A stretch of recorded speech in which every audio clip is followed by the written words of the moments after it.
안녕하세요. 시완이와 함께하는 성경 공부에 오신 것을 환영합니다. 이번 시간에는 요한계시록 19장에서 바벨론의 멸망에 대해서 함께 공부해 보도록 하겠습니다. 앞으로의 세계는 어떻게 될까요? 세상의 끝은 과연 있으며 있다면 과연 무슨 일이 일어나게 될까요? 많은 사람들은 불확실하다라고 할 뿐 이것에 대답하지는 못합니다. 하지만 성경에서는 세상의 끝은 존재하고 그때에는 반드시 심판이 있다고 말합니다. 본문의 말씀이 바로 그것이며 본문 말씀에서는 앞으로의 시대를 어두운 데 비치는 밝은 빛이라고 말합니다. 불확실한 세상에서 과연 무엇이 있을지를 분명히 설명해주고 그것을 우리는 알고 있기 때문입니다. 음녀 바벨론을 향한 심판을 통해서 19장 전체에서는 승리의 할렐루야가 부르며 찬양의 노래가 울려 퍼집니다. 19장 전체의 내용이 승리의 할렐루야가 울려 퍼진다면 1절부터 5절의 내용은 하나님이 바벨론을 심판하신 것에 대한 응답으로서 할렐루야라고 외쳐지는 부분입니다. 이 찬양의 노래에서는 두 가지의 핵심 주제가 있습니다. 첫 번째는 하나님의 심판의 진실성과 정당성입니다. 심판의 진실성과 정당성은 하나님께서 하나님의 종들이 흘린 피에 대해서 바벨론을 심판하셨다는 데 있습니다. 이것은 6장 9절부터 10절에 나온 순교자들의 탄식과 기도의 궁극적인 응답이라고도 볼 수 있습니다. 그리고 찬양의 둘째 주제는 하나님의 통치입니다. 하나님의 통치는 예수 그리스도의 초림으로 말미암아 온 우주에 드러나게 되었습니다.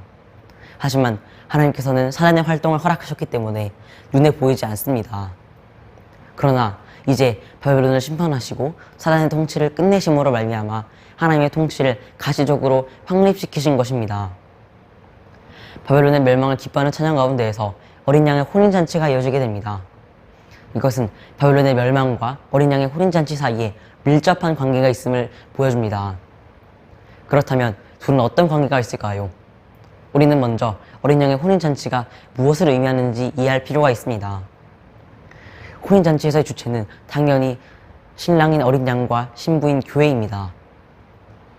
요한은 그 아내가 자신을 준비시켰으니 라고 했습니다. 요한계시록의 맥락에서 보자면 교회가 자신을 단장시키는 것은 요한계시록에서 교회에게 요구하는 것입니다. 짐승을 경배하지 말고 그 우상을 섬기지 말고 그리스도의 본을 따라서 하나님의 말씀과 그리스도의 증거를 붙잡으라는 것입니다. 이런 요구를 충실히 따르는 행위를 통해서 교회는 신부로서 단장되어 가는 것입니다. 그리고 이렇게 잘 단장된 신부에게는 하나님께서 의로운 행위를 상징하는 정결한 세마포를 입히십니다. 다시 말해서 교회가 하나님께서 요구하시는 바에 충실히 순종했다는 것입니다. 예수님의 초림 이후로 어린 양이신 예수님과 신부인 교회는 성령 안에서 그리스도와 연합하게 됩니다. 그러나 이것은 연합의 시작일 뿐 완성은 아닙니다. 예수님의 재림 때에 완성되는 순간이 올 것이고 그때 교회는 그리스도와 완전한 연합을 하게 될 것입니다. 19장 11절부터 21절에서는 백마를 탄 자가 공의로 심판하며 새들의 비유를 통해서 짐승의 판매를 말합니다. 최후의 심판이 본격적으로 언급되기 전 19장 11절부터 16절에서는 그 종말의 심판과 전쟁을 주도하는 예수 그리스도를 묘사하고 있습니다. 여기서는 예수님을 승리자 또는 정복자로 묘사하면서 심판을 설명합니다. 그리고 정복자의 모습이 백마를 탄 자로 나옵니다. 11절에서는 백마와 그것을 탄 자가 있으니 그 이름은 충신과 진실이라고 하고 그는 공의로 심판하며 싸웠다고 말합니다. 승리를 상징하는 백마와 그것을 탄 자는 예수 그리스도십니다. 15, 16절에서는 철장으로 만국을 다스리는 분이시고 만왕의 왕, 만주의 주이신 분이십니다. 그분은 승리자로서 모든 불의의 세력과 싸워 승리하신 분이십니다. 본문에서는 그리스도의 승리가 다양한 각도로 강조되었습니다. 11절에서는 충신과 진실이라고 하였고 이처럼 예수 그리스도는 영원토록 변하지 않는 분이십니다. 우리는 이 진리에 의지하여서 불안해하지 않을 수 있으며 사는 것입니다. 13절에 와서는 그 이름이 또한 하나님의 말씀이라고도 합니다. 이미 요한복음 1장에서 태초에 말씀이 계시니라 라고 소개된 바 있습니다.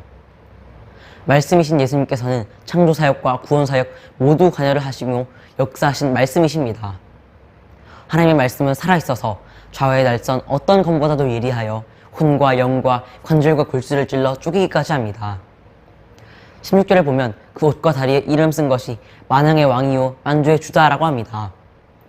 요한은 그 당시 고난받는 성도들에게 오직 그리스도만이 우리의 왕이요 우리의 주가 되신다는 사실을 상기시키며 이 말씀을 묵상하기를 바라는 것입니다. 17절부터 21절에서는 하나님께서 모든 세대를 명하여 왕들, 장군들, 장사들, 말들, 그것을 탄 자들, 자유인들, 종들, 작은 자나 큰 자, 즉 모든 사람들의 살을 먹으라고 말합니다. 이 부분을 보고 하나님께서 너무 잔인하시다고 이야기할 수 있습니다. 하지만 하나님께서는 결코 잔인하지 않으십니다. 오히려 인자와 인내와 자비의 하나님이시라고 할 수 있습니다. 하나님께서는 천년을 하루같이 참으시며 모든 사람들이 예수님을 믿고 구원을 받을 수 있도록 수많은 세월 동안 수많은 기회를 주시며 수많은 선지자들을 보내시며 참으셨는데 끝까지 참으시다가 회개하지 않는 자들을 심판하시는 것입니다. 그러므로 이는 절대 잔인하다고 할 수 없고 오히려 하나님의 공의와 자비로우심을 나타낸다고 할 수 있습니다. 세대를 보고 살을 먹으라고 할 때 18절에서는 모든 사람들에게 먹으라고 했습니다. 이것은 하나님을 대적하는 각기 계층의 모든 사람들이 모두 하나님의 심판을 받을 것임을 말합니다. 또 19절에서는 짐승과 땅과 그 임금과 그들의 군대가 모여 말 탄 자와 그의 군대와 더불어 전쟁을 일으켰다고 합니다. 여기서 군대는 단순히 수많은 병사들이 모인 것을 말하지 않습니다. 이것은 붉은 용의 세력, 짐승, 그의 군대가 합쳐져서 하나의 세력을 이룬 살아낸 삼두체제입니다. 그리고 어린 양을 대적하여 싸우는 그 군대는 반드시 멸망하게 되어 있습니다. 그때 저 그리스도의 세력, 악령의 세력과 그 합력했던 땅의 임금들이 멸망할 것입니다. 또 10절에 보면 먼저 짐승이 잡힌다고 합니다. 그 짐승은 13장에서 말한 대로 바다에서 나온 권세를 갖고 있는 짐승이었습니다. 둘째로 거짓 선지자도 함께 잡힙니다. 처음 나왔던 짐승이 13장의 첫째 짐승이라면 이 거짓 선지자는 둘째 짐승인 격입니다. 이 짐승은 사상과 종교로 사람들을 미혹합니다. 사상과 종교의 미혹으로 사람들로 하여금 하나님을 떠나게 하려는 것입니다. 그러나 짐승과 거짓 선지자는 산채로 유황불이 붙는 불못이 떨어집니다.